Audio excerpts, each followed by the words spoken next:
क्यों आ गया मैं वीडियो में, तो कितना अच्छा लग रहा था, यहाँ पे आने के बाद तो मर रहा हूँ मैं, बेकार में आ गया, अब जिंदगी में कभी नहीं आऊंगा। सोचा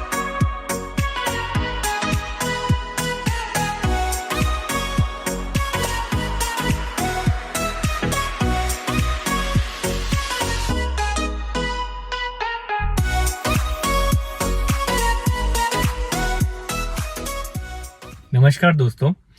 लद्दाख के मेरे व्लॉग्स वाली सीरीज में आपका फिर से स्वागत है। अब डे नंबर 4 का जो सेकेंड हाफ पार्ट है वो आज मैं आप लोगों को बताने वाला हूँ। ये शायद हमारा व्लॉग नंबर 4 है और अभी तक 3 व्लॉग ऑलरेडी आ चुके हैं। व्लॉग नंबर 1 में हमने बताया था नागपुर से जबलपुर और जबलपुर से नोएडा तक का सफर। व्लॉग नंबर 2 में हमने बताया था डे 3 जो कि था नोएडा से लेकर के मनाली तक का सफर।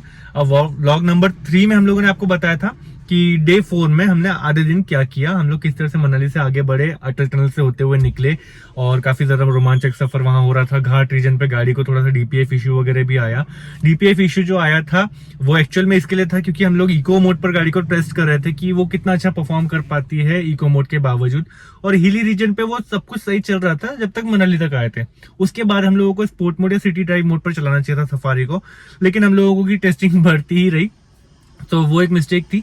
बट इको मोड पे बहुत ज्यादा गाड़ी को स्ट्रेस देना नहीं चाहिए हिली रीजन पर। आपको क्रूज करना है माइलेज के साथ में अच्छे हाईवे पे, नॉर्मल प्लेन रोड्स पे, तब आप इको मोड यूज कीजिए। जब आप हिल पर चलाते हो तो आपकी गाड़ी को ज्यादा ताकत की जरूरत पड़ती है, तो आप उसको ज्यादा पावर डिलीवर करने दीजिए और उसके लिए जरूरी है कि वो स्पोर्ट मोड में चले और या फिर सिटी ड्राइव मोड पर चले, तो उससे बहुत अच्छा फेवर मिल जाता है इंजन को अच्छी आरपीएम जनरेट करने के लिए, जिसकी वजह से डीपीएफ इशू नहीं आएगा, डीपीएफ क्लॉगिंग नहीं होगी और आपकी गाड़ी जो है वो इंजन की मतलब हेल्थ जो है वो भी अच्छी मेंटेन करके रख पाएगी। जब हमको डीपीएफ इशू आया था तो उसको रिजॉल्व करने के लिए हम लोगों ने लगभग 2-3 घंटे तक के स्पोर्ट मोड में ड्राइव किया था गाड़ी को और बहुत आसानी से वो चेक इंजन वाला जो लाइट है वो बंद हो गया था।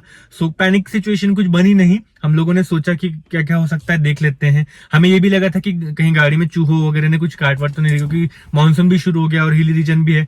बट लकीली हम लोग SWE का रैट रिपेलेंट यूज करते हैं ऑलरेडी, तो जब भी इंजन अपना है गाड़ी का साफ किया अपन ने और ठंडा है इंजन, तो हम लोग क्या करते हैं ये रैट रिपेलेंट यूज कर लेते हैं और इसकी वजह से अपनी गाड़ी का जो चूहों से होने वाला प्रॉब्लम है वो थोड़ा सा अपन कम कर लेते हैं। मतलब ये रैट रिपेलेंट ऐसा काम करता है, चूहे मारने का काम नहीं करता, ये बस चूहों को दूर रखता है और वो वायर्स को काटने की इच्छा जो उनकी रहती है, पाइप्स काटने की जो इच्छा रहती है एसेंशियल कंपोनेंट इन इंजन में, वो खत्म हो जाती है। तो इसका फायदा था एक हम लोगों को। और इसके अलावा बाकी सब लोग जो भी थे हमारी गाड़ी में वो सब गाड़ी के नीचे वगैरह जाकर चेक कर रहे थे कि और कोई दिक्कत तो नहीं है। सो डीपीएफ इश्यू के अलावा कुछ पता नहीं चला। और जो हम लोगों ने रीजनरेशन किया है, एक्टिव रीजनरेशन और पैसिव रीजनरेशन जो हमने पिछले वीडियो में समझाया भी था, उससे प्रॉब्लम सॉल्व भी हो गई thanks to all the team and all the group members who have been in touch with us to suggest us. और ग्रुप से ये भी याद आता है कि जो टाटा सफारी के व्यूअर्स ये गाड़ी देख रहे हैं या बायर्स देख रहे हैं, उन्हें पता होना चाहिए कि इंडिया के सबसे बड़े ग्रुप्स में से एक है boss group, band of safari souls. जो टाटा सफारी के ओनर्स हैं, टाटा सफारी BS6 फेसलिफ्ट के ओनर्स हैं, वो सारे उस ग्रुप में हैं। तो अगर आप अपनी कोई भी टेक्निकल क्वेरीज वगैरह हैं जो आप चाहते हो कि रिजॉल्व हो, या फिर आप ग्रुप में रहते हुए अपडेटेड रहना चाहते हो गाड़ी को यूज करने के बारे में, टिप्स एंड ट्रिक्स या अच्छे प्रोडक्ट्स जो भी मिलते हैं गाड़ी से रिलेटेड वो कम्युनिटी डिस्काउंट पर चाहते हो, तो वो सब चीजें एक ग्रुप में जुड़ने से आपको बेनिफिशियल हो जाती है। तो उसमें आप जुड़ना चाहते हो तो लिंक्स मैंने डिस्क्रिप्शन में दिए, और सफारी वाले इस व्लॉग की सीरीज में हर एक वीडियो में डिस्क्रिप्शन में बॉस ग्रुप की लिंक आपको मिल जाएगी। इसके अलावा जो स्पोर्ट मोड पर 2000 आरपीएम के ऊपर इंजन को रखना है कि हमारी जो जिम्मेदारी बन गई थी डीपीएफ इश्यू रिजॉल्व करने के लिए, उसमें एक चैलेंज ये भी था कि कॉर्नरिंग करनी है घाट पर। बहुत स्टीप क्लाइंब भी है और ये कॉर्नरिंग जो शार्प टर्न्स वगैरह रहते हैं, ब्लाइंड टर्न्स भी रहते हैं, वहां स्पीड कैसे मेंटेन करते तो कॉर्नरिंग करते वक्त थोड़ी सी फास्ट करनी पड़ी थी, जिससे हल्का हल्का बॉडी रोल गाड़ी का बढ़ रहा था। अब गाड़ी के सस्पेंशन अच्छे हैं, सफारी के कंफर्ट में कोई कॉम्प्रोमाइजेशन नहीं है, बट जाहिर है अगर आप बहुत ज्यादा स्पीड में चलाओगे बार बार कॉर्नरिंग करते हो तो गाड़ी के पैसेंजर्स तो हिलेंगे, ऐसे होंगे, तो उससे ट्रैवल सिकनेस में और ज्यादा मैग्निफिकेशन होगी और वो दिक्कतें हमको बाद में बढ़ी। और ये वीडियो जो है ये इसी बारे में है कि मनाली से लेह तक हम जा क्यों नहीं पाए और मनाली से पांग तक पहुंचने में हम लोगों की हालत खराब क्यों हो गई। एक टाइम तो ऐसा लग रहा था कि उठा ले रे बाबा उठा ले, मतलब लिटरली ऐसा लग रहा था ये सहन नहीं हो रही है सिकनेस। बॉडी में कोई पेन नहीं है but overall mind and I think जो अपनी पल्स रेट है ये सब अब नॉर्मल हो गई थी, तो वो सहन नहीं हो रहा था। जो हेल्थ इश्यू वहां पर शुरू हो गया था, travel sickness plus high altitude sickness plus low oxygen level plus air pressure, all of these. और एक्सर्शन तो हो ही रहा है क्योंकि हर दिन सुबह 6-7 बजे उठ के तैयार होके निकल रहे हैं, तो कहीं ना कहीं नींद में कमी थी। अब हम लोग रात में वैसे तो जल्दी ही सो जाते थे 10, 11, 12 बजे तक के, बट नॉर्मली जैसे हम घर पर सो जाया करते हैं जिस टाइम पर और जितनी देर तक जागते हैं, वो नहीं था वैसा। तो अब अपनी आदत से अलग है, बॉडी क्लॉक डिस्टर्ब्ड है और इसमें रोज का ट्रैवल हो रहा है, प्लस अब ट्रैवल सिकनेस शुरू हो गई, तो सहन होने के लायक जो बॉडी है ना वो बन नहीं पाती, और इतने अडेप्टेड हम लोग है नहीं, क्योंकि हम सबको पहाड़ पर जाकर के ड्राइव करते रहने की आदत तो है नहीं। So this was a new experience for us, that's why the travel sickness was actually impacting us way more than it could.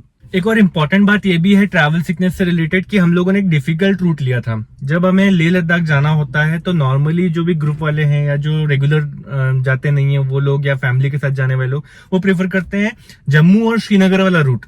क्या करना होता है, दिल्ली से पंजाब, पंजाब से जम्मू, जम्मू से श्रीनगर, श्रीनगर से फिर कारगिल, कारगिल से होते हुए आप जाते हो एलओसी के पैरेलली लेह लद्दाख तक।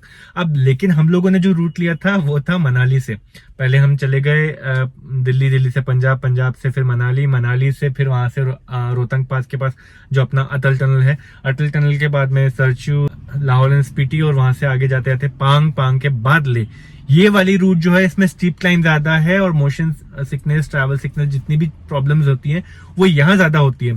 तो यूजुअली श्रीनगर से जाने वाले लोग मनाली वाले रूट से उतरते हैं। हम चढ़ ही रहे हैं यहाँ से, जहां से लोग अवॉइड करना चाहते हैं, और बहुत गाड़ियां थी वैसे, ऐसा नहीं कि हम ही पागल हैं, लेकिन बहुत गाड़ियां वहां से भी जाती। तो टफर रूट लेने वालों के लिए एक फायदा भी, एक नुकसान भी है। नुकसान ये है कि पहली बार जाओगे तो तकलीफ बहुत ज्यादा होगी, जो हमें हुई, जो आपको इस वीडियो में एंड तक समझ में आ जाएगी। और फायदा ये है कि आप स्ट्रांग बनोगे, आपका एक्लिमेटाइजेशन बहुत हैवी लेवल पर होगा। उसके बाद में, जैसे कि मैंने पिछले वीडियो में बताया था, उसके बाद में आपकी हालत जो सुधरेगी, क्योंकि आप एक्लिमेटाइज हो गए, आपकी स्ट्रेंथ बढ़ गई है, आपकी बॉडी ने अडेप्ट कर लिया है। 1-2 रातों का बस सवाल है, उसमें आपको सह लेना है, रिकवरी फिर होगी, और उसके बाद में आप बहुत अच्छे से बाकी का सफर एंजॉय कर पाओगे। सो ठीक है, दोनों तरफ से ठीक है यार। आप आते वक्त में थोड़ी तकलीफें हो सकती है, या फिर आपको एक आधे बार ही आना है, सिर्फ आप टूरिस्ट बनने आए हो तो ठीक है, लेकिन अगर आपको एक रियल एक्सपीरियंस लेना है तो मनाली वाला रूट जो है ना वो थोड़ा सा दमदार लोगों के लिए है, और हम लोगों ने वो लिया, and we are proud of it कि हम लोगों ने वो वाला रूट लिया। अभी डॉक्टर साहब जो हैं वैसे तो हेल्थ कॉन्शियस है, सब कुछ ठीक था उनके साथ में, बट यही था कि पिछली रात उन्होंने जो खा लिया था मनाली में, तो उससे उनको पेट में तकलीफ थी, तो ज्यादा कुछ और खा नहीं पा रहे थे, बट उनको एनर्जी तो चाहिए थी। एनर्जी देते कहाँ से हम उनको, क्योंकि वो कुछ खा नहीं पा रहे थे। तो एक टाइम के बाद में उनकी भी सहन शक्ति टच हो गई थी लगभग। उनको बुरा भी लग रहा था, लेकिन उनको हम लोगों ने इंसिस्ट किया कि अब आप आराम कर लीजिए प्लीज, क्योंकि आप सही नहीं लग रहे हो, आप थके हुए लग रहे हो। और ऐसा नहीं है कि आप गाड़ी चला नहीं सकते, हमने उनको बताया कि आप चला सकते हो, चला भी लोगे, लेकिन इसके बाद में आप अगर बहुत ज्यादा ओवर एक्सर्शन ले लोगे, फिर जहां हम पहुंचेंगे वहां जाने के बाद में आपकी हालत और खराब हो गई, तो आप बाकी का सफर एंजॉय कैसे करोगे। तो हम लोग और भी लोग हैं, सारे 4 लोग थे गाड़ी में, चारों के चारों को ड्राइविंग आती थी, बट 2 लोग काफी थे।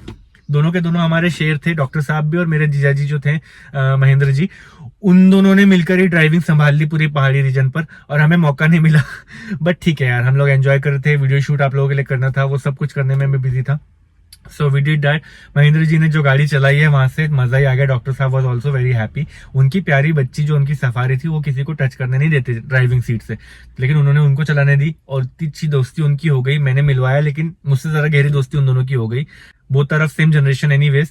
तो अब उन्होंने वहां पे गाड़ी चालू करी, महेंद्र जी ने, मेरे जीजू ने, और वहां से उन्होंने ड्राइव की पहाड़ों से। स्टीप क्लाइंब भी है, 2000 आरपीएम भी मैनेज करना है, थके वो भी हैं, और हाई एल्टीट्यूड सिकनेस उनको भी हल्का हल्का असर दे रही है, ऑल्दो वो ट्रैवल बहुत ज्यादा करते रहते हैं, और शिप पे यूएस में वगैरह वो करते रहते हैं, मतलब ट्रैवल उनका बहुत हो चुका है, तो थोड़ा बहुत उनकी भी सहन शक्ति में था। बट ये जो हाइट थी ना, ये वाली हाइट, ये ठंडक, ये कहीं ना कहीं बहुत टाइम के बाद उनके साथ में हो रही थी, और इसमें ड्राइव भी करना है और घाट भी है, तो उनको असर होने वाला था, पर देर से। बट समहाउ उन्होंने 2000 आरपीएम पर कॉर्नरिंग करते करते ड्राइव किया, चेक इंजन लाइट ऑफ होने दिया उनके ड्राइविंग के दौरान, और हम लोग समहाउ पांग के पास पहुंच गए। जब तक हम लोग पांग पहुंचे थे शाम के लगभग 6 बज रहे थे, और लगभग 15,500 फीट पर हम लोग थे। तंगलंगला 17,500 समथिंग फीट था, तो पांग से थोड़ा दूर था वो, और पांग हमारा 15,500 फीट था। तो पांग हम लोग जब तक पहुंचे तब तक हमारी तो लिमिट टच हो गई थी, जितना हम सह सकते थे उससे ज्यादा अब सहना नहीं हो रहा। तो अब जैसे वहां पहुंचे तो हमको पहले तो थोड़ी देर गाड़ी में बैठे रहना पड़ा, क्योंकि ऐसा नहीं हो रहा है कि वहां पहुंच गए, गाड़ी रुक गई है तो जान में जान आ गया कि चलो अब निकलते हैं, ऑल दैट नहीं, बैठे रहने की इच्छा हो रही थी, बैठे रहे, और वेट करते रहे कि यार थोड़ी सी एनर्जी गाड़ी के बाद अपने में वापस से आए और गाड़ी से अपन उतर पाए, बट हो नहीं पा रहा था। तो 2-4 मिनट या 5 मिनट तो हम लोग बैठे रहे। उसके बाद लेकिन डॉक्टर साहब निकले और वो जाकर के होम स्टे जो था पांग में होटल नहीं है, होम स्टेज है। तो एक मतलब रेस्टोरेंट टाइप से होगा, होटल होगा जहाँ खाना वाना मिलता होगा, और पीछे उनके पास रूम्स हैं। जो कैसे रूम्स हैं, अपने यहाँ पे लोकल लैंग्वेज में उसको टपरी टाइप बोलते हैं, वहां पर उसको मतलब मेटेलिक टाइप की रूम्स थे यार, वो मेटल से कवर्ड थे और अंदर से थोड़े से इंसुलेटेड भी थे। छोटे छोटे रूम्स थे बॉक्सी शेप के, फोटो वीडियो में तो आपको दिख ही रहा है। तो अब ये रूम्स जो थे ना, ये ठंडे लग रहे थे जैसे हम लोग गए, लेकिन बाहर जो कंपेरेटिवली हवा तेज चल रही थी ठंडी ठंडी, उससे तो ठीक ही था।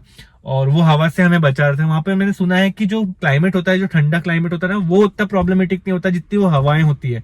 हवाएं जो चिल्स भरती है आपकी बॉडी में, वो सहन शक्ति के ऊपर होती है, मतलब मुश्किल है वो। अब ये हो गया। अब हम लोग वहां पे रूम में डॉक्टर साहब पहले जाके लेट गए, क्योंकि उनसे भी सहना नहीं हो रहा था, वो भी काफी ज्यादा थक चुके थे और हम लोग भी अधमरी हालत में थे हेल्थ इश्यूज की वजह से। तो थोड़ी देर गाड़ी में बैठे रहे और मेरे ब्रदर इन लॉ तो नॉर्मल लग रहे थे, लेकिन जैसे ही वो गाड़ी का दरवाजा खोल करके बाहर निकले, उनको एकदम से एयर प्रेशर या लो ऑक्सीजन का अटैक फील हुआ, मतलब हिल गए थोड़ा सा वो, उनको भी मतलब सर चकराने लगा। तो ये इम्पैक्ट बड़े से बड़े इंसान में, हेल्दी से हेल्दी इंसान में हो सकता है, because you are not use to that region, that terrain, that climate. So respect it. इसलिए मैंने व्लॉग की शुरुआत में, पहले व्लॉग की शुरुआत में बोल दिया था, pay really good respect to all those people who have been doing Ladakh tours and vlogs for a long time. कई लोग व्लॉग किए बिना भी लद्दाख टूर करते हैं, ऐसा नहीं कि सब लोग वीडियो के लिए जाते हैं, वहां पर फील करने जाते हैं, एक्सपीरियंस लेने जाते हैं। सबके लिए रिस्पेक्ट है मेरे मन में। और आप लोग भी जो व्यूअर्स हैं, जितने भी लोग लद्दाख टूर करके आते हैं, ऐसा नहीं कि सिर्फ मैं, जितने भी लोग, you have to respect them because they have experience something which you have not, and maybe most of you can't even bear. तो मुश्किल हालातों से गुजर करके आते हैं, इंफॉर्मेशन लेकर के आते हैं। और मेरा सबको सजेशन भी है कि जाओ जरूर एक बार, कुछ 1 या 2 साल की सेविंग कर लो अगर आप अफोर्ड नहीं कर सकते तो, लेकिन आप जाओ, सेविंग्स करो, जाओ। एक बार लाइफ में हर किसी ने कम से कम एक बार एक्सपीरियंस करना चाहिए। जबकि मैं हूं, जब वहां पे हेल्थ इश्यूज फेस कर रहा था तो ये सोचा था अब जिंदगी में कभी लद्दाख नहीं आऊंगा यार, क्या यार ओवर हाइपिंग है लद्दाख, यार आ गए हैं, परेशानी महसूस हो रही है यार, क्यों आ गया मैं। वीडियो में तो कितना अच्छा लग रहा था, यहाँ पे आने के बाद तो मर रहा हूँ मैं, बेकार में आ गया, अब जिंदगी में कभी नहीं आऊंगा। सोचा था कि पहले एसयूवी में आया हूँ, फिर बाद में बाइक पे आऊंगा, बाद में फैमिली को लाऊंगा, अब इच्छा हो रही कि कभी ना आऊं। ये वहां हुआ था। This is kind of a heavy hangover which you feel and you think कि I'll never have a drink again, but then you get used to it and you take more. Similarly आप पहाड़ों पर आए हो, heavy level की travel sickness हो रही है, एक बार वहां से गुजर लिए और ठीक हो गए ना, फिर आप में दम आ जाता है और आपको लगता है यार और करना चाहिए, बिकॉज वो एक नशा भी देता है। And I talk about it later in another vlog, because ये ट्रैवल सिकनेस के बारे में है। यहाँ बहुत ज्यादा पॉजिटिविटी की बात मैं करने नहीं चाहता, लोगों को डिस्करेज नहीं करना, लेकिन क्लैरिटी मिलनी चाहिए कि वहां पर इश्यूज क्या आते हैं हेल्थ के, जो मैंने शायद पहले कभी किसी वीडियो में तो नहीं देखी। एक और कमाल की बात यह है कि पांग में हम पहुंचे, आखिरी वीडियो मैंने निकाला गाड़ी में बैठे बैठे कि हम बैठे हैं और रोहन भाई यहाँ पे हमारे ड्राइवर सीट के विंडो पर आकर के बातें कर रहे हैं हम लोगों से। बस वही है 10-20 सेकंड का आखिरी वीडियो पांग में पहुंचने के बाद। उसके बाद में मैंने खुद अपने फोन से और कोई वीडियो रिकॉर्ड ही नहीं किया। जो भी हम लोगों ने वहां पर सफरिंग की है, वहां पहुंचने के बाद में जो रिकवरी हमारी हुई है जिस तरीके से, या जो सफरिंग हुई थी, जो तकलीफें हुई है, जो सर्विसेज हम लोगों को मिली है, उसकी कोई वीडियो नहीं निकाल पाया अपने फोन से। क्यों? मेरा मन ही उतर गया था। गोप्रो मेरा बैग में पड़ा था, फोन से मैं सारे वीडियो शूट कर रहा था लद्दाख टूर में मोस्टली। वो कुछ करने का मेरा मन नहीं हो रहा था, मेरा मतलब माइंड अलग ही चल रहा था उस टाइम पर, चल ही नहीं रहा था ऑलमोस्ट। मैं सोच रहा था कि छोड़ो यार ये वीडियो, अपनी जान बचाओ। मैंने फोन रखा अपने सेंटर कंसोल पे सफारी के, छोड़ दिया वहां पे और चला गया रूम में आराम करने के लिए। अब अगले दिन रिकवरी हुई तो मैंने वहां का वीडियो रिकॉर्ड किया कि वो रूम कैसा है। यूजुअली मैं होटल रूम में जाते बराबर वीडियो रिकॉर्ड करता हूँ, इन्फॉर्मेशन निकालने के हिसाब से सोचता हूँ कि यार ये लोकेशन ऐसी है वैसी। ये सब मैंने उस शाम तो नहीं किया, because I was totally not into a mood to record a video and this was happening. एक दिन पहले से ये चीज हो रही थी कि वीडियो रिकॉर्ड करने का मूड जो है वो कम होता चला जा रहा था। पिछले व्लॉग में भी मैंने जो वीडियोस क्लिप्स आपको दिए ना, कुछ क्लिप्स तो मैंने अपने ब्रदर इन लॉ को दिए, बोला कि आप रिकॉर्ड करो, आगे बैठे हो। तो मेरा मूड बहुत ज्यादा नहीं हो पा रहा था वीडियो रिकॉर्ड करने का, मैं फोकस नहीं कर पा रहा था कि आई एम अ व्लॉगर और something. No, I just wanted to live it. मतलब मैं फील करना भी चाहता था और मैं अपने आप को रिकवर भी करना चाहता था। सर बहुत घूम रहा था, तो ऐसे में फोन निकालो और फोकस करो, this actually takes a lot more energy. वैसे बहुत कम एनर्जी लगती है जब अपन नॉर्मल लैंड पर है, वहां पर इसको भी बहुत ज्यादा बड़ी एनर्जी कंजम्पशन कहते हैं। तो वो फोकस करने से सर और दुखता है और वो नहीं चाहता था मैं। तो मैंने पांग में पहुंचने के बाद फोन रख दिया, गया रूम में। हम लोग सब लोग गए और बस गिर गए। वहां पर तो अपने ब्लैंकेट्स वगैरह भी ठंडे लग रहे थे, पर अपनी बॉडी हीट जनरेट होती है ना जब अपन ब्लैंकेट ओढ़ करके लेटे, तो ऐसा बहुत थोड़ा सा लगा चलो गर्माहट मिली, गर्मी है, बट हाँ हेल्थ रिकवरी नहीं हो रही थी उसके अंदर, बस हम लोग गिर गए। एंड ये गिर गए तो ऐसा नहीं कि अपनी बॉडी अपने आप अपनी हेल्थ रिकवर करके देगी, नहीं, बॉडी में कुछ हुआ है प्रॉब्लम जो रिजॉल्व करना जरूरी था। तो हमारे बीच में हमारे साथ मिस्टर पेठे थे, लेखराज जी पेठे, उनके बारे में और भी बातें होंगी आगे व्लॉग में, वो नजर आएंगे, उनका बर्थडे सेलिब्रेशन भी थे। और कमाल की बात देखो 17 जून को उनका बर्थडे भी था, जिस शाम को हम सब लोग गिर गए थे वहां पर। उन्होंने अपना बर्थडे इस तरह से सेलिब्रेट किया कि हम सबकी मदद की। 2 गाड़ियों में से 9 लोग हैं, 9 में से 1 वो है, तो बाकी जो 8 लोग हैं उन सब लोगों की हालत खराब है, देखते हुए उन्होंने मदद करने के लिए क्या किया, हम लोगों को देखा हमारी हालत खराब हुई है, उन्होंने उनकी भी हालत खराब होने के बावजूद समहाउ ताकत बटोरी, हिम्मत बनाई, गए वो जाकर के रेस्टोरेंट ओनर लेडी के पास, जो वहां के पहाड़ी लोग हैं, उनको सब कुछ पता होता है कि हालत खराब होने के बाद में क्या होता है और कैसे रिजॉल्व करना है। उनके पास गए, उनको सब सिचुएशन बताई और उन्होंने उनसे सजेशन लिया। सजेशन ये मिला कि नहीं, इन लोगों को लेटे हुए रहने मत दो, गिरे हुए रहने मत दो, बेड पे जाकर के सुस्ती निकालने मत दो, this will actually impact them even versely. तो वो और वर्स सिचुएशन में ना चले जाएं, इसके लिए इनको पहले उठाओ और नॉर्मली बैठने बोलो, जैसे घर पर नॉर्मली रहते हो, नॉर्मल हो जाओ पहले। तो नॉर्मल हो जाना मतलब एक तरह से अक्लेमेटाइजेशन को सपोर्ट करना। अब वहां पे आप नॉर्मल तरीके से बैठोगे, ब्रीदिंग करोगे, तब जाकर के तो आपकी बॉडी अक्लेमेटाइज होगी। अगर जाके घुस जाओगे ब्लैंकेट में तो कैसे होगा, तो पहले वो करवाया। दूसरा, फिर एनर्जी हमको मिलनी चाहिए, और हमारी जो मतलब ट्रैवल सिकनेस हो रही है, ब्रेन हमारा थोड़ा प्रॉब्लमेटिक फील हो रहा है, सर घूम रहा है, उसका सॉल्यूशन देने के लिए उन्होंने लहसुन डाल करके सूप बना करके हमको दिया। अब वो सूप वेज था या नॉन वेज था तो मैंने जानने की जरूरत नहीं समझी, क्योंकि it was life saver at that moment, nobody cares and it doesn't look like a non veg soup by the way, but ठीक है, उसमें कुछ इंग्रेडिएंट्स थे और वो पी करके बहुत ज्यादा अच्छा फील हो रहा था, गर्माहट भी मिल रही थी, गर्माहट के साथ साथ में वो एनर्जी भी फील करवा रहा था। तो गरम गरम हमें सूप मिला, सूप मिलने के बाद में थोड़ी सी एनर्जी हुई, फिर वापस लेटे, क्योंकि एनर्जी थोड़ी सी आई थी, ऐसा लग रहा था कि हाँ जिंदगी बचने वाली है। I can't express this in real words, वो एक्सपीरियंस करने के बाद ही समझ में आएगा, बट लग रहा था कि लाइफ रिकवर हो रही है। तो हम लोग उन्हें वापस से लेट जाने का मन बनाया और लेट गए। आधा 1 घंटा ही बीता होगा, फिर से आए लेखराज पेठे जी, फिर बोले अरे नहीं अभी सोना नहीं है, अभी खाना खाना है, कुछ भी नहीं है बोले बॉडी में तुम्हारे। एंड लिटरली हमारे दिन भर में हम लोगों ने जहां जहां जो रुक रुक के छोटे मोटे ब्रेक लिए थे, ज्यादा कुछ खा नहीं पाए थे, क्योंकि वो है ही नहीं ना, मनाली से लेकर ले तक कोई रेस्टोरेंट थोड़ी है बड़े बड़े, वहां तो नॉर्मल खाना ही मिलना मुश्किल है। वहां मैगी मिल गई, छोटा मोटा कुछ अंडा ऑमलेट वगैरह मिल गया, ये सब थोड़ा बहुत मिल जाता है, बट ज्यादातर चीजें हमारे को बहुत ज्यादा एनर्जी देने वाली और खासकर वेजिटेरियंस के लिए ज्यादा कुछ नहीं मिल पाता है। तो अपनी गाड़ी में कुछ है स्नैक्स वगैरह या फिर कुकिंग का सामान तो ठीक है, बट अपन बनाए भी कैसे जब अपनी हालत ही खराब है।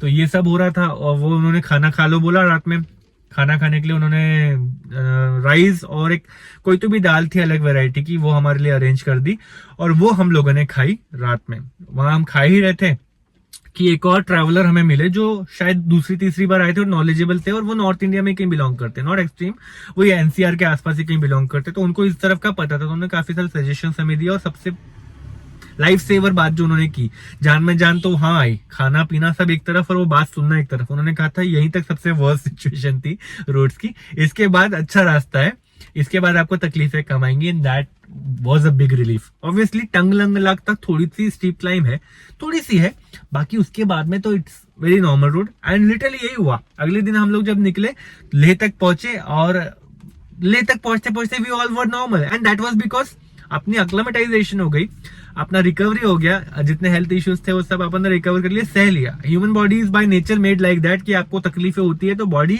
इटसेल्फ क्रिएट समथिंग जिसकी वजह से आपको अडेप्ट करने को मिलता है। तो वो सब हो रहा था हमारी रिकवरी। बस उसके लिए जरूरी है कि आप कुछ पौष्टिक खाते रहो, न्यूट्रिशियस चीजें खाते रहो, बॉडी में पोषण जाएगा तो आपको एनर्जी मिलेगी, और जितनी भी प्रॉब्लम्स आ रही हैं बाहर से वो सबको फाइट कर लेगी आपकी बॉडी। बस यहाँ विल पावर चाहिए, हिम्मत चाहिए, हो जाएगा। तो ज्यादा चिंता करने की बात नहीं, प्रॉब्लम सबको सहनी पड़ेंगी, बिना सहे किसी का कुछ नहीं हो सकता। पहाड़ों पर जाना है तो सहते हुए जाना, लेकिन वो पॉसिबल है, उसको आप सह सकते हो। बस विल पावर रखो और एनर्जी के लायक खाते रहो, गंदी चीजें नहीं खाना, अल्कोहल वगैरह ज्यादा पीते हुए मत जाना, B normal and stay happy and stay positive in that. तो यहाँ तक मैंने आपको बता दिया मनाली से पांगम कैसे पहुंचो, थोड़ी सी हेल्थ रिकवरी के बारे में बता दी, बेसिक्स। व्लॉग अभी शुरू करता हूँ, रास्ता दिखाता हूँ। इतनी लंबी समरी दे दी मैंने इस वीडियो के लिए, इसके लिए बहुत बहुत माफी चाहता हूँ, बट जरूरी था। और यही सबसे इंपॉर्टेंट, सबसे लंबा दिन था हमारे लिए। 17 जून 2022 जिंदगी भर याद रहेगा हम उन सभी लोगों को, 9 के 9 लोगों को, और शायद ऐसे दिन कई लोगों ने देखे हैं जो लद्दाख गए हैं उस रूट से, वो सबके लिए भी वो मेमोरेबल रहा होगा। आई थिंक सबसे लंबा व्लॉग अब यही था, और इसके पहले वाला जो था वही था। इसके बाद सब शॉर्ट शॉर्ट में समझाऊंगा, प्यार मोहब्बत से एंजॉयमेंट कराते कराते आपको सारे सीन्स दिखाऊंगा, बट ये वाला इंपॉर्टेंट था तो इसको मैंने लंबा बनाया। And thank you so much, आप लोग यहाँ तक देख रहे हो व्लॉग को और समरी को एंजॉय कर रहे हो, समझ रहे हो। कमेंट में मुझे जरूर बताओ कि आपको व्लॉग्स कैसे लग रहे हैं सारे के सारे, क्योंकि और भी व्लॉग्स एडिट करने हैं। यही मुझे कुछ फीडबैक मिल जाएगा तो आगे मैं सुधार कर लूंगा। लेंथ के बारे में मत बोलना, एक दिन 2 दिन लगा लो एक एक व्लॉग देखने के लिए, टुकड़ों में देख लो, लेकिन प्लीज लेंथ के बारे में नहीं बोलना कि छोटा करो, मैं नहीं कर सकता। मेरे सारे वीडियोस इन्फॉर्मेटिव रखने की कोशिश रहती है तो लंबे हो जाते हैं। I just don't care about the length. ठीक है, thank you for watching until here. अभी मैं व्लॉग शुरू कर रहा हूँ, डिस्टेंस जितना भी है मेरा कवर हुआ है, जो रास्ता है, टेरेन है, सीनरी है, वो सब दिखा रहा हूँ। Okay, now let's start. जब वो गाड़ी से बाहर निकलता है तभी वो अच्छी शूट करता है। So all these are Gata loops. पर चढ़ाई पर और भी रोड्स हैं और गाड़ियाँ जा रही हैं। टाटा लूप्स की जो चढ़ाई है और जो घाट है बहुत स्टीप है, मज़ेदार भी है। थैंकफुली यहाँ पर रोड अच्छे हैं, अच्छी अच्छी गाड़ियाँ अच्छे पावर से जा रही हैं, मज़ा आ रहा है। डॉक्टर साहब is handling really well, although he was also tired a little bit, but वहाँ बाइकर्स जा रहे हैं, ऊपर दिख रहा है।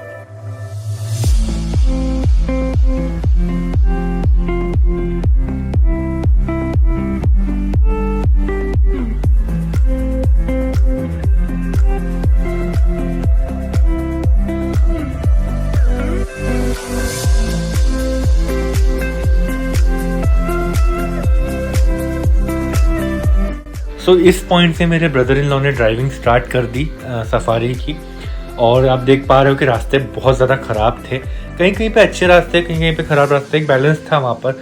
बट जितने भी ख़राब रास्ते और कॉर्नरिंग थी वहाँ पर हम लोगों को गाड़ी में बहुत ज़्यादा तकलीफ़ें हो रही थी, और ऑलरेडी बहुत थके हुए थे, तो इसका असर बहुत ज़्यादा होते जा रहा था। इसलिए जो दोपहर का 1-2 बजे का वक्त था ना, वहाँ से हमारी हालत ख़राब होना और ज़्यादा बढ़ गया, और बहुत मुश्किल हो रही थी खुद को कंट्रोल रखने में और सब कुछ संभालने में। और ये हालत जो ख़राब होते होते शाम तक के बदली है और ज़्यादा बढ़ गई थी, वो एक्चुअली आपको आगे वीडियो में समझ में आते ही जाएगी कि हालत का मतलब गंभीरता क्या थी।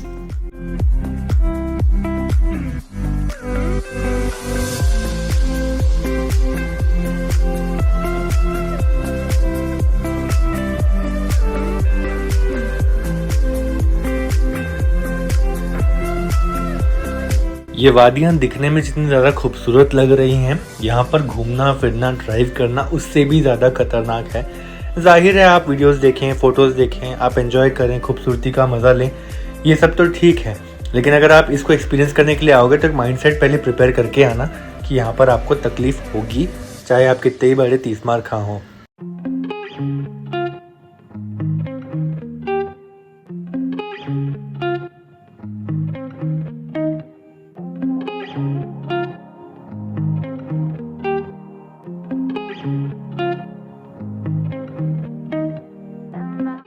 आफ्टर सम आवर्स हम लोग सरचू भी पहुंचे, और वहाँ पर रास्ते और ज़्यादा ख़राब होते गए, which was unexpected and unacceptable also.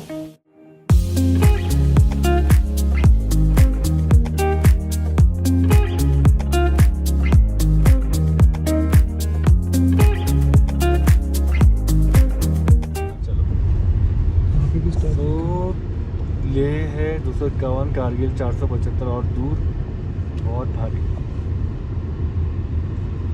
जगह जगह चेक पोस्ट है। एक्चुअली ये लोग ना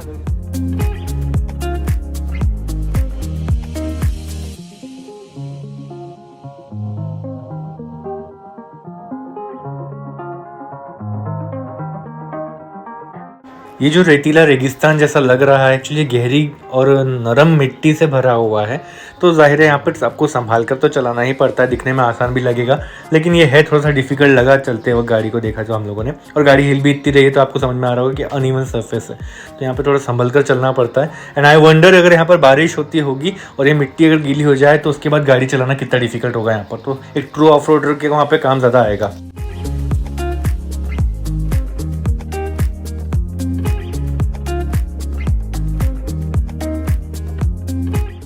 अभी एलिवेशन बढ़ते बढ़ते काफ़ी ज़्यादा बढ़ चुका है। जहाँ पर हम लोग रहते हैं नागपुर शहर में, वहाँ 300 मीटर की हाइट होती है सी लेवल के ऊपर। यहाँ हम 4500 मीटर ऊपर चल रहे हैं पहाड़ों पर आते आते, और आगे बढ़ ही रहा है elevation. So obviously high altitude sickness का जो असर है वो यहाँ पर बढ़ता चला जाएगा।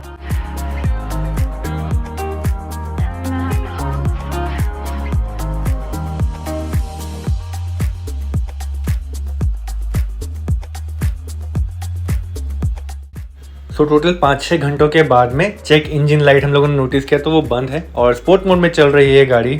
जब से हम लोगों को तकलीफ शुरू हुई थी तब से हम लोगों ने फिर स्पोर्ट मोड में ही गाड़ी को चलाया था। और फिर कहीं कहीं पर ब्रेक लिए ना, ये सोचिए कि कुछ रिकवरी के लिए यहाँ पर ब्रेकफास्ट वगैरह ले लें तो ज़्यादा ऑप्शंस दिख नहीं रहते, तो बस थोड़ा बहुत कुछ खाया पिया और निकल गए आगे। ये थोड़ा सा डिफिकल्ट भी है, कंजम्पशन की इच्छा होती नहीं है क्योंकि अपना दिमाग थोड़ा सा ख़राब हुआ होता है ट्रैवलिंग की वजह से। तो भी अगर छोटा मोटा कुछ फेवरेबल लगे और थोड़ा सा टेस्टी सा कुछ लगे तो वो खा लेना चाहिए। अपने साथ में कुछ खाने पीने की चीज़ें कैरी करो जो आपको पसंद है, तो शायद आपको यहाँ पर ना बहुत मदद मिलेगी।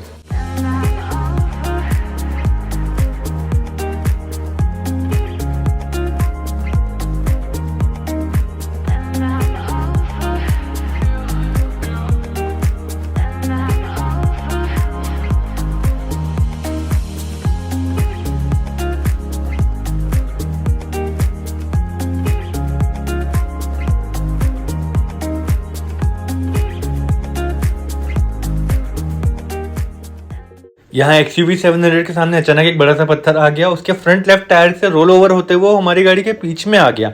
उसको रोल होते देखा तो हमने समझा हम अपनी गाड़ी से उसको टच नहीं होने देते, तो हमने रोका, रिवर्स किया और गाड़ी को थोड़ा सा राइट साइड से टर्न करते हुए लेकर गए। माना कि ये पत्थर सफारी का ज़्यादा कुछ बिगाड़ नहीं सकता था, बट क्यों रिस्क लेना इस पहाड़ी वाली जगह पर जहाँ पर सर्विस मिलने में 50 किलोमीटर दूर से कोई टोइंग वैन आएगी। So we don't want to take any risk with our vehicle. इसके बाद में जब 6-6:30 लगभग बज गए, हम पहुंचे पांग में। पांग एक जगह है जिसके बारे में मैंने प्लान में आइटनरी में पहले सुना नहीं था, प्लान भी नहीं था कि यहाँ कोई रुकेंगे, बट ये जगह देखते ही हम लोगों ने सोचा कि थोड़ी देर पहले ही हम लोगों ने डिसाइड किया था हमें कहीं रुकना पड़ेगा और कहीं ना कहीं हम लोगों को स्टे लेना पड़ेगा आज रात। पांग देखा हमने सोचा यहीं स्टे ले लेंगे आज। होते हैं किसी किसी को। अरे मेरे को तो बाथरूम लगी थी जहाँ अपन रुके थे। मैं क्या बताऊँ, वो किसी गाल में, मतलब मैं जब तक बाथरूम में जाऊँ तो फिर मेरा तो हालत खराब हो जाएगा। बोला बताइए। होटल ताजवास सोनभर, बंदा मिलेगा शेट्टी, बात कराना जाके। और यहाँ का भी बताइए। लेह ले में होटल बीजू, बीजू या बीजू, लेह में होटल बीजू, होटल जो फुटबॉल देखता है उसका नाम है बीजू खान, बात कराना जाके आपको हो जाएगा। 3500 में रूम है, एक्स्ट्रा बेड डाल देगा 500 रूम, 2 रूम में आपका काम चल जाएगा। मेन मार्केट में एकदम वाह वाह मिलेगा नहीं होटल। पकड़ो मेरे कल कहीं बात कर देना मेरे को, मैं बोल दूंगा उसको। तो भाई बीबी हो गया, ले लिया वो अंकल आपको मैंने पहले लिया आपको। हाँ। अरे सुपरमैन स्पाइडरमैन की उसमें है। सो अगली सुबह 18 जून को हम लोगों ने आधे से थोड़ा ज़्यादा एनर्जी रिवाइवल महसूस किया क्योंकि पिछली रात हम लोगों ने थोड़ी ठीक ठाक चीज़ें खाई और पी। सो अब थोड़ा सा बेहतर फील हो रहा था, इसलिए अब मैं थोड़ा सा वीडियो रिकॉर्डिंग कर पा रहा था। काश मैं रात वाला वीडियो भी शूट कर पाता और आप लोगों को दिखा पाता। यहाँ की रात बेहद खूबसूरत थी, शहर की लाइट्स और चकाचौंध से दूर ये एक्चुअल नेचुरल स्काई आपको दिखा पाता। और यहाँ इतनी ऊंचाई से तारे देखने का मज़ा ही अलग है। शाम और रात भी बहुत खूबसूरत है लद्दाख की, और ये चीज़ मिस नहीं करना चाहिए। 15,280 फीट की ऊंचाई पर हैं हम लोग इस वक्त, सो ये कोई मजाक नहीं है। और यहाँ से स्नोफॉल वगैरह भी शुरू हो गई थी, सो एक्सपीरियंस में थोड़ा सा और एनहांसमेंट आ गया, खुशियाँ आई एक्चुअली यहाँ से। जो पिछले दिन हम लोगों ने तकलीफें सही थी और बुरा लग रहा था, यहाँ से थोड़ा सा ना एक कॉम्पेंसेशन मिल रहा था इस टूर में हमें। इस टूर का हमें एक तोहफा सा मिल रहा था कि चलो आप खुशियाँ मना लो, आप लोग अर्न कर चुके हो एक्चुअली ये जगह पे।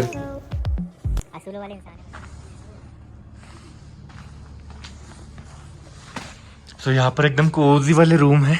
थोड़ा थोड़ा ठंडा तो यहाँ पर लग रहा था, बट रात में जैसे हम लोग आए थे ना, इस तरह ब्लैंकेट अच्छे से फोल्ड करके रखे हुए थे, पिलो रखे हुए थे, काफ़ी कंफर्टेबल बनाया हुआ था और ब्लैंकेट एकदम ठंडे ठंडे लग रहे थे। बट जैसे हम लोगों ने उनको ओढ़ा, अपनी बॉडी की हीट और ज़्यादा अच्छे से जनरेट हो पाई,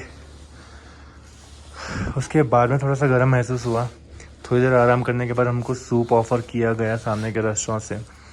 फिर थोड़ी देर बाद में हमने राइस खाया, काफ़ी प्योर था वो सब कुछ जो हमने खाया। राइस के साथ में उन्होंने दाल दी हुई थी, वो तो हमारे घर वाली दाल नहीं थी, थोड़ी अलग थी। सूप में लहसुन मिक्स था तो सर दर्द जो हुआ था वो ठीक हुआ।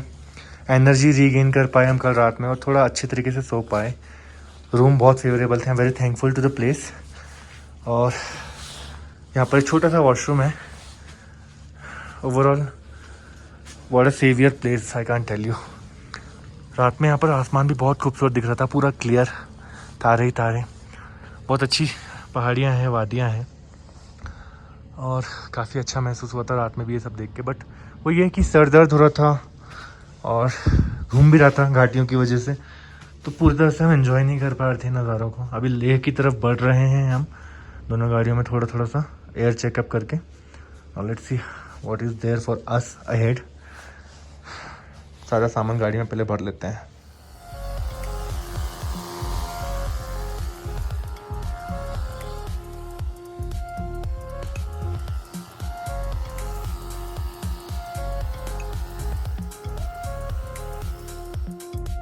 एंड में यहाँ से निकलने से पहले मैंने लेडी को थैंक यू बोला और आपको आगे की स्टोरी पांग से लेह तक की मैं अगले वीडियो में दिखाऊंगा। So thank you for watching and stay tuned with me.